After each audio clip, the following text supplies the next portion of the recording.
Boa noite, pessoal. Tudo bem? Estamos só aguardando dar mais 2 minutinhos, tá? Para começar o nosso estudo de toda segunda-feira, às 20h30. Então, mais 2 minutinhos a gente já dá início, tá bom? Até já já.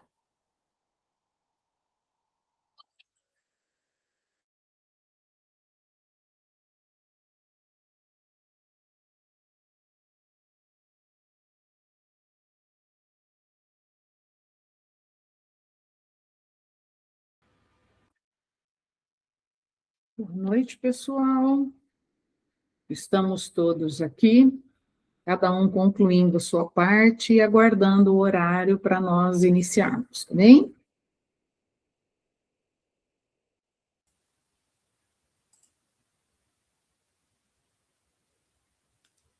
Boa noite, pessoal. Sejam todos muito bem-vindos.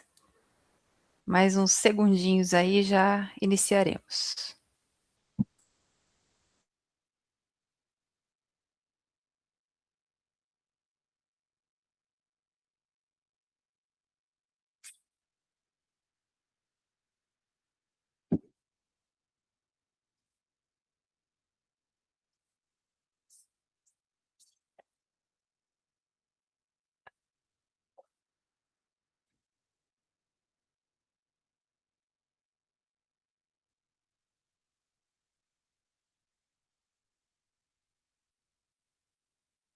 Vamos lá, pessoal?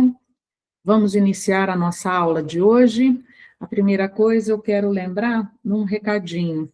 Na próxima segunda-feira, será segunda-feira, véspera do feriado de carnaval, né? Então, não haverá a aula. Tem muita gente que vai estar viajando, inclusive muitos de nós, alguns de nós, né? E outros recebendo visita, enfim, para que ninguém perdesse a aula e que a gente não ficasse agitados, até preocupados com a aula, então nós suspendemos ela na semana seguinte, na próxima segunda-feira, que será dia 23, estaremos ao vivo novamente, tá bem? Vamos começar, então, com a nossa prece. Fechamos nossos olhos, agradecendo a Deus, nosso Pai, a Jesus, nosso Mestre, e a espiritualidade amiga que se faz presente em nossas reuniões, em nossos lares, quando decidimos que neste horário, neste momento, todas as segundas-feiras, estaríamos organizados para o nosso estudo. Assim, rogando a Jesus, pedimos que Ele possa envolver a todos nós nesta noite, para que possamos aprender um pouquinho mais destes ensinamentos, desta obra maravilhosa. E assim, todos nós possamos permanecer ligados e que as palavras possam cair sobre todos nós, não apenas como ensinamento, mas como atitudes modificadoras em nossa existência. E assim, daremos início ao nosso estudo. Que assim seja.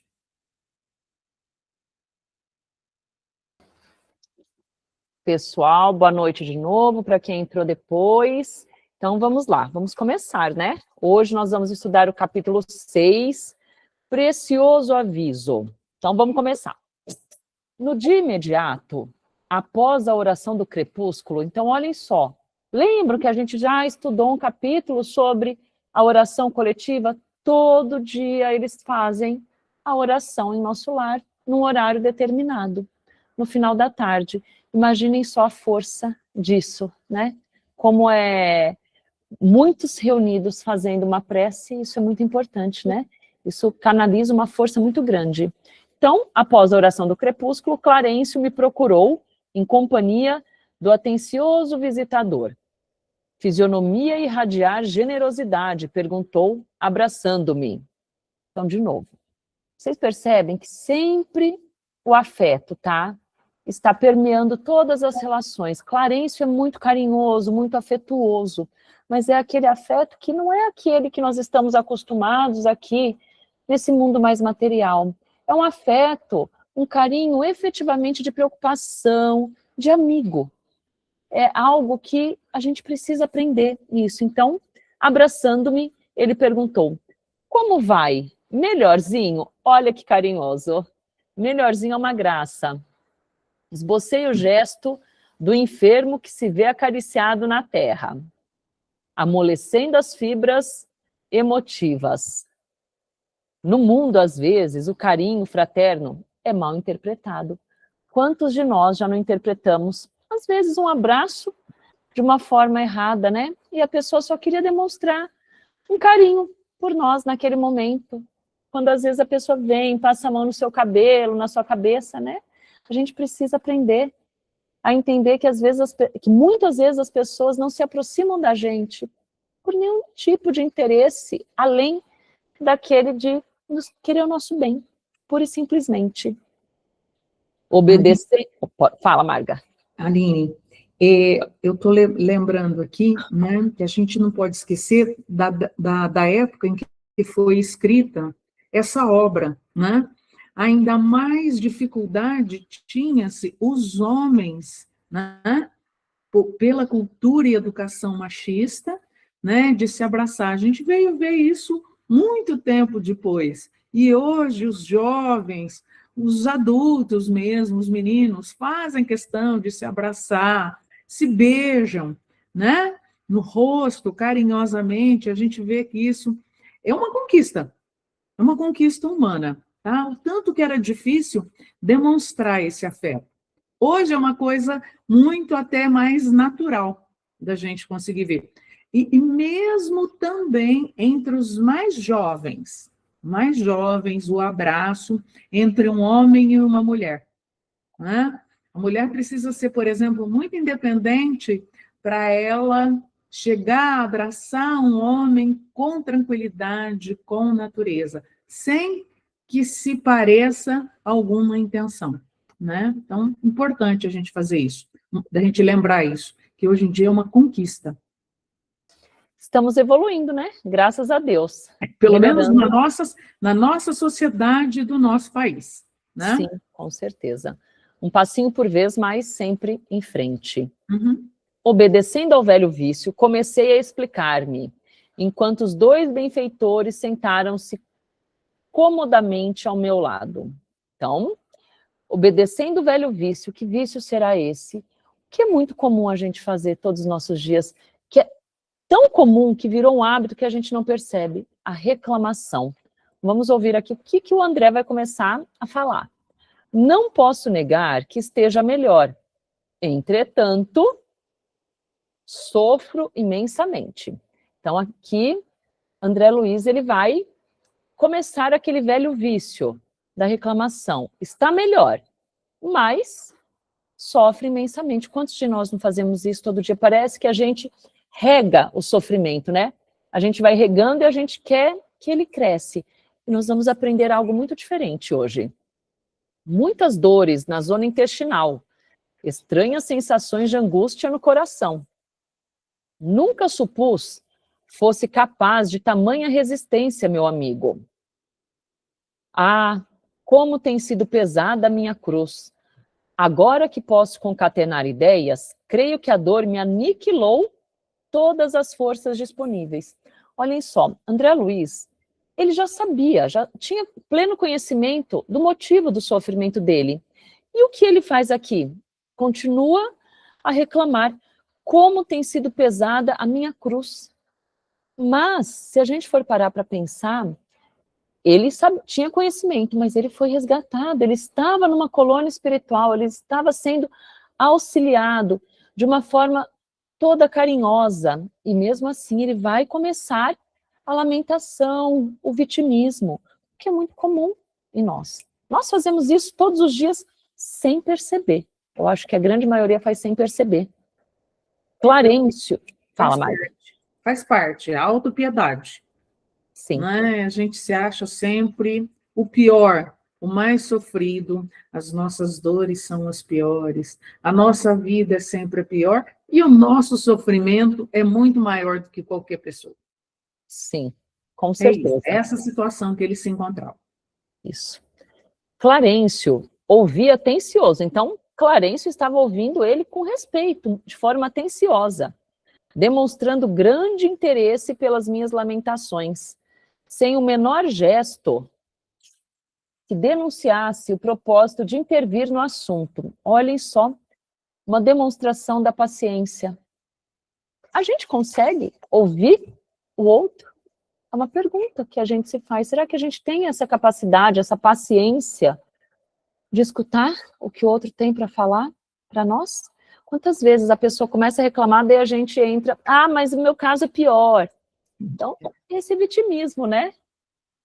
Encorajado, então, o André Luiz se sentiu encorajado com esse ato de paciência do Clarencio, então, encorajado com essa atitude, continuei. Então, ele vai continuar a falar coisas relativas ao vitimismo dele. Além do mais, meus sofrimentos morais são enormes e inexprimíveis. Amainada a tormenta, acalmada a tormenta exterior com socorros recebidos, volto agora às tempestades íntimas. Então ele reconhece que ele tinha sido socorrido, que ele estava bem amparado, mas agora ele se voltou para as tempestades íntimas, tempestades interiores que todos nós temos, as nossas tempestades, mas tudo depende de como nós vamos passar por essa tempestade. Que terá sido feito da minha esposa, de meus filhos? Teria o meu primogênito conseguido progredir segundo o meu velho ideal? Olhem só o apego, meu velho ideal.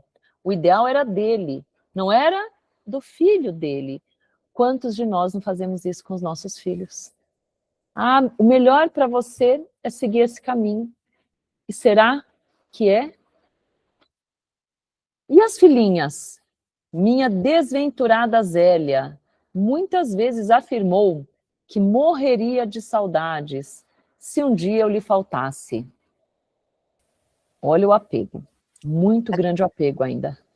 Aline, só para complementar, né, na verdade reforçar o que você já falou, mas esse apego aqui é uma saudade, um egoísmo disfarçado de saudade, né? E assim, o pronome possessivo, né, que ele sempre usa. Então, é meus filhos, meu velho ideal, minha desventurada, né? Então, isso mostra o apego, né? E esse egoísmo aqui que ele tem, ele reforça isso com essas palavras aqui. Quer dizer, ele está se lamentando, né? Só que ele não perde ali a vaidade, né? E o orgulho dele. Vaidade, essa é a palavra. Ele achando que ele é assim, insubstituível, e todo mundo estava sentindo, lamentando até agora. Quanto tempo eles estariam ainda lamentando a ausência dele? Sim. Isso mesmo. Decorridos o quê? 7 anos, né? Depois de 7 anos. Aí já. Sim. Vamos lá. Admirável esposa, ainda lhe sinto as lágrimas dos momentos derradeiros. Não sei desde quando vivo o pesadelo da distância. Continuadas dilacerações roubaram-me a noção do tempo. De novo, aí, Michele, onde estará minha pobre companheira? Exatamente. Chorando, sempre no pronome possessivo, né? Chorando junto às cinzas do meu corpo ou em algum recanto escuro das regiões da morte. Minha dor é muito amarga. Então, ele não para de lamentar. Ele continua descrevendo sempre uma forma de lamentação, que nem a Marga falou, como se o sofrimento dele fosse maior que o de todos os outros. Que terrível destino do homem penhorado no devotamento à família. Ele sabia que tinha sido amado e está lamentando, né? Então, que terrível destino o do homem penhorado no devotamento à família. Creio que... Fala, Marga. Lembrando, a gente precisa lembrar que ele não foi tão devotado assim à família, né? A causa da morte dele não faz jus a essa fala dele, né? Justamente. Que devotamento. É isso mesmo. Ele desencarnou com sífilis, né? Tinha sífilis. Exatamente. Né? Minha dor é muito amarga. Que terrível destino do homem penhorado no devotamento à família, desculpem. Creio que raras criaturas terão padecido tanto quanto eu. No planeta, vicissitudes, né? Dificuldades, desenganos, doenças, incompreensões e amarguras, abafando escassas notas de alegria. Então, ele aqui está relatando que ele teria mais sofrido do que qualquer outra coisa do que ter tido momentos, digamos assim, de alegria, felizes, né? Depois de tantas dificuldades, os sofrimentos da morte do corpo. Em seguida, martirizações no além-túmulo. De novo, ele se esquece aqui que ele que deu causa a todos esses sofrimentos dele, justamente com as escolhas que ele fez durante a encarnação, com o livre-arbítrio dele. A escolha foi dele. Então, ele plantou, quando a gente planta, a gente colhe. A colheita ela é obrigatória, né? Que será então a vida? Sucessivo desenrolar de misérias e lágrimas? Não haverá recurso à semeadura da paz? O que ele está querendo dizer é que ele não tem paz, mesmo assistido pelo plano espiritual, estando num lugar bom, recebendo todo o carinho, sabendo já da condição dele de desencarne, ele pergunta: não haverá recurso à semeadura da paz? Por mais que deseje firmar-me no otimismo, sinto que a noção de infelicidade me bloqueia o espírito, como terrível cárcere do coração. Que desventurado destino, generoso benfeitor. E olhem só aqui, ele só está focando no sofrimento. Ele não percebe que ele está sendo auxiliado. E quantos de nós, no nosso dia a dia, a gente não foca só no nosso sofrimento, a gente não consegue mudar a perspectiva, mudar o nosso pensamento. E isso é algo que é muito importante a gente aprender a fazer aqui. E o Clarencio vai ensinar isso para ele. Meninas, Matheus, querem fazer algum comentário? Só fazer um comentário aqui, Aline, a gente percebe um tom de rebeldia, né? Quando, porque assim, a gente faz a leitura, às vezes, do livro em silêncio, né? Quando você passa a ler em voz alta, aí eu comecei, assim, a achar graça, porque eu falei, gente, parece um menino reclamão, né? Porque eu não tive isso, eu não tive aquilo, olha como eu choro, como eu sofro, ó céus. E aí aqui é a pedagogia do amor aqui de Clarencio, né? Porque agora o Clarencio vai dar uma palmada nele. Então, assim, quando nós fazemos a leitura em voz alta, que é interessante, porque aí você realmente parece que ele está sentado na sua frente e você está vendo reclamar. É muito, muito bom. Olha a sabedoria do Clarencio.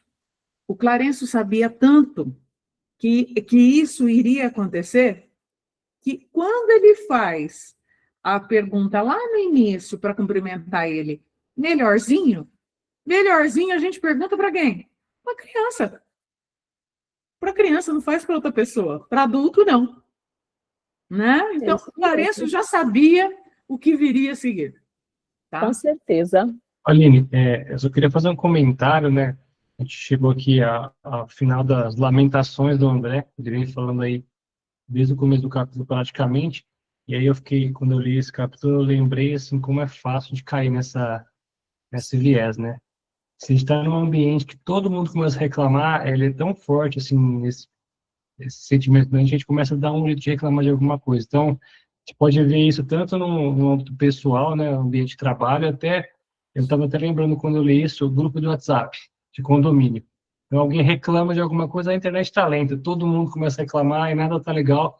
Começa essa onda de lamentação, ela pega a gente muito rápido. A gente nem percebe, a gente simplesmente começa a reclamar, alguma coisa aconteceu e fica gigante na nossa vida. Então, quando eu li esse capítulo, estudando no caso, né, que a gente começa a parar para pensar, fala, nossa, né, tão facilmente eu faço isso também, a gente nem repara, né, a gente acha que está no direito de reclamar de muita coisa que nem teria por que estar reclamando. É esse comentário que eu queria fazer só. É um costume. Matheus, perfeito. Tão perfeito que quando você falou, eu lembrei, eu não encontrei uma pessoa hoje que não reclamou da chuva. A gente reclama do sol quando tem sol. E a gente reclama da chuva quando tem chuva. O dia todo. Mesmo. É isso mesmo. É reclamar. É um hábito nosso. Um mau hábito. Chegado a essa altura, o vendaval da queixa me conduzir ao barco mental ao oceano largo das lágrimas. Então ele reclamou tanto que ele chorou. Ele estava, ele acabou chorando muito, né? Entrou em sintonia. Sim, com certeza. Clarencio, contudo, levantou-se e sereno sereno e falou sem afetação. Falou com humildade, com carinho, com caridade. Meu amigo, deseja você de fato a cura espiritual? Agora vem o puxão de orelha. Então, meu amigo, deseja você de fato a cura espiritual? Ao meu gesto afirmativo, continuou. André Luiz fez assim, né?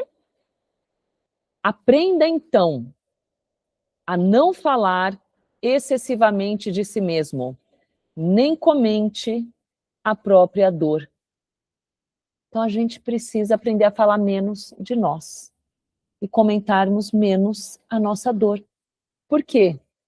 Ele vai falar aqui, a lamentação denota enfermidade mental e enfermidade de curso laborioso e tratamento difícil.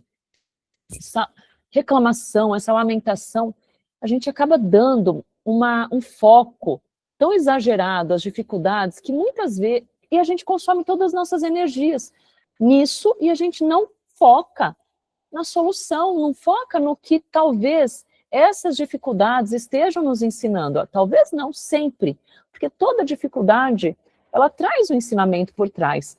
Mas a pergunta é, no que eu quero focar? Para qual lado eu quero olhar? Eu estou passando por uma dificuldade, todos nós passamos. Acaba uma dificuldade, vem outra. Isso é da vida material, é assim que a gente vai aprender. Mas como nós vamos passar por essas dificuldades? Aqui, Clarencio ensina, a lamentação é um distúrbio da mente espiritual. Olha só. E nós estamos tão habituados a isso. Vocês sabem que eu vi, está aparecendo para mim direto no Instagram, devo estar reclamando muito, hein? Falando sobre a questão do hábito de reclamar, gente. Existem estudos falando como isso faz mal para o nosso organismo. A gente adoece o organismo de tanto reclamar. Além de adoecer o organismo, né? Por quê? Porque a gente se envolve numa energia vibratória muito ruim, tá? Por isso que ele diz aqui que é de tratamento difícil, porque você tem que, não só, tudo aquilo que tiver envolvido próximo a você, está nessa negatividade, nessa onda. Então, com essa onda negativa, a gente começa a espalhar ela em todo o local por onde a gente vai. Ó, quando teve a pandemia, né, o que é que se pedia? Para que não ficassem lamentando, mas para que fizessem oração, se equilibrassem, que ia acabar tudo bem, que procurassem não ficar assistindo situação de tragédia. Não foi isso que foi pedido? Isso foi muito claro, tá? Porque a onda de energia negativa, a lamentação, o medo, o desespero, por isso que dizem, não pode ficar assistindo programas de baixa sintonia para a gente, porque a gente acaba se envolvendo. Somos nós mesmos os primeiros a ser envolvidos. E é isso que acontece aqui, esse exemplo específico dele, tá? A onda de pensamento ruim traz energia muito ruim ao nosso redor, em todas as pessoas e ao nosso ambiente como um todo. É um vício, né? É um vício, porque por isso que ele fala tratamento difícil. Todo vício, para você ser curado, o tratamento é difícil, é árduo. É difícil de limpar. É muito difícil. Então, aqui também, esse ciclo de pessimismo que a pessoa fica, é um vício. Uhum. E eu fico aqui pensando, muitas pessoas, quando a gente tem um bolo e alguém pega um pedaço, as pessoas focam só naquele pedaço que foi retirado. Mas você tem o resto do bolo inteiro para aproveitar. E a gente faz isso no nosso dia a dia. A gente foca só naquela parte que foi mais difícil. E quantas bênçãos nós não temos no nosso dia a dia. A gente precisa aprender a mudar de ponto de vista e lembrar que a palavra também tem muita força. Então vamos lá. Somente conseguiremos equilíbrio... Aqui, ó, desculpem. É indispensável criar pensamentos novos e disciplinar os lábios. Pensamentos novos. Isso é muito importante. Mudar o ponto de vista, substituir o pensamento. Você vê que você está começando a vir um pensamento que não é bom? Substitui. Começa a pensar em outras coisas, faça uma prece, pegue um livro para ler. Existem tantos livrinhos pequenos do Chico que eles te dão, você muda de vibração na hora. É muito importante a gente aprender a falar isso e disciplinar os lábios, porque a palavra tem força, muita força. Somente conseguiremos equilíbrio abrindo o coração ao sol da divindade, Deus. Né? Quem que é o sol da nossa divindade? É Deus. Vamos nos lembrar que Ele está no comando de tudo. Vamos nos lembrar que nós não estamos sozinhos. Às vezes a gente se esquece que quando precisa Ele nos carrega.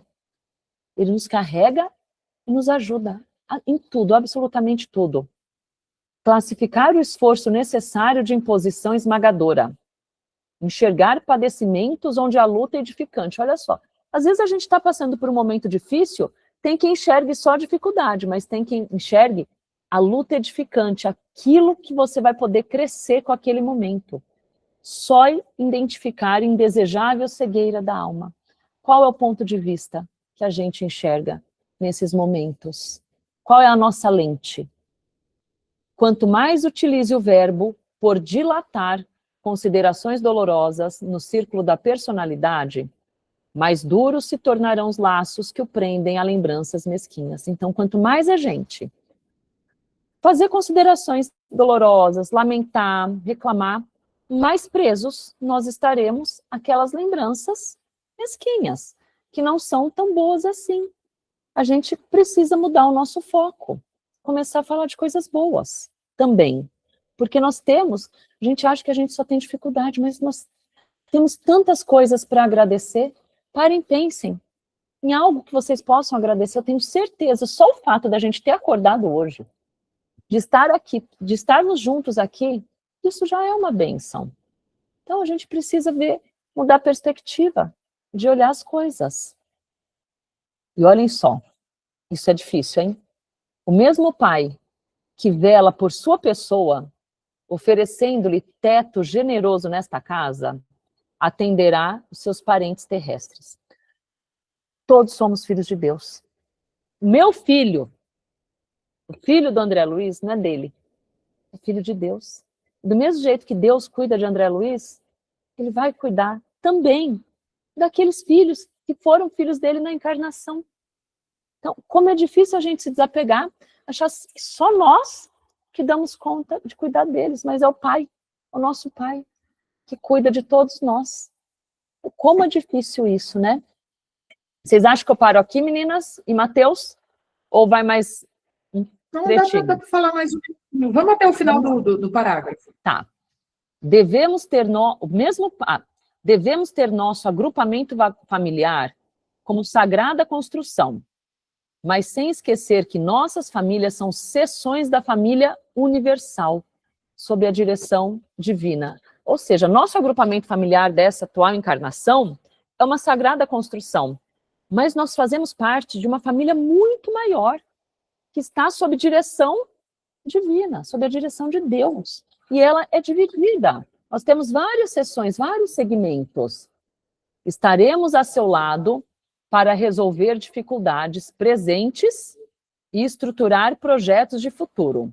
Mas não dispomos do tempo para voltar às zonas estéreis de lamentação. Ou seja, vamos te ajudar, mas não dá para ficar, nós não vamos poder ficar ao seu lado enquanto você estiver lamentando. Perdendo tempo. Perdendo tempo, justamente. Perdendo tempo. Além disso, temos nesta colônia o compromisso de aceitar o trabalho mais áspero como bênção de realização, considerando que a providência desborda amor, enquanto nós vivemos onerados de dívidas. Se deseja permanecer nessa casa de assistência, aprenda a pensar com justeza. Então, é uma mudança de atitude que Clarencio mostrou para André Luiz, que não adianta, enquanto ele continuar perdendo tempo, eles não vão poder ficar lá ao lado dele. A espiritualidade não tem tempo para perder. E eles querem ensinar isso para André Luiz, eles querem que ele saia dessa posição. E se ele desejar permanecer lá, ele precisa aprender a pensar com justeza. Ele precisa entender que tudo que aconteceu foi para o bem dele. Ele passou por dificuldade? Passou, mas ele mesmo criou as dificuldades. E ele estava lá, sendo muito bem cuidado, muito bem amparado pela espiritualidade. Pessoal, alguém quer fazer mais alguma? Eu vou parar por aqui, né? Para o próximo estudo. Tá ótimo. Do dia 23. Encerrar agora com a nossa prece. Pessoal, só reforçando então, voltaremos ao estudo dia 23, tá, de fevereiro. Próxima segunda-feira a gente não vai ter o estudo. E aí, antes de fazer a prece, a nossa oração, pedir para vocês também se inscreverem no canal do TV Cefa. Além desse estudo aqui, nós temos outras palestras que o centro grava, outras atividades e outros estudos também. Então, deve ser bastante proveitoso para todos vocês. Vamos lá, então, fazer a nossa oração de hoje. Agradecer ao Pai por mais uma oportunidade, por mais uma semana que se inicia. Que bênção, Pai, estarmos reunidos aqui mais uma vez para lermos o capítulo deste livro, que nos traz tanta coisa para pensarmos, principalmente hoje, quando nos deitarmos na nossa cama e refletirmos sobre como foi o nosso dia e se aproveitamos bem, né, o que nós pensamos e falamos. Vamos aproveitar o resto dessa semana para tentar colocar em prática os ensinamentos desses preciosos avisos que nós recebemos hoje, né? Diante das nossas ações, que nós falamos com outras pessoas. Querido Pai, Jesus, nosso grande mestre e guia, esteja conosco, hoje e sempre. Assim seja. Pessoal, Assim seja. uma boa noite a todos. Boa noite, então. Boa noite, Dia pessoal. 23. Obrigada. Até dia 23. Companhia. Obrigada, tchau, tchau. Tchau, tchau, gente.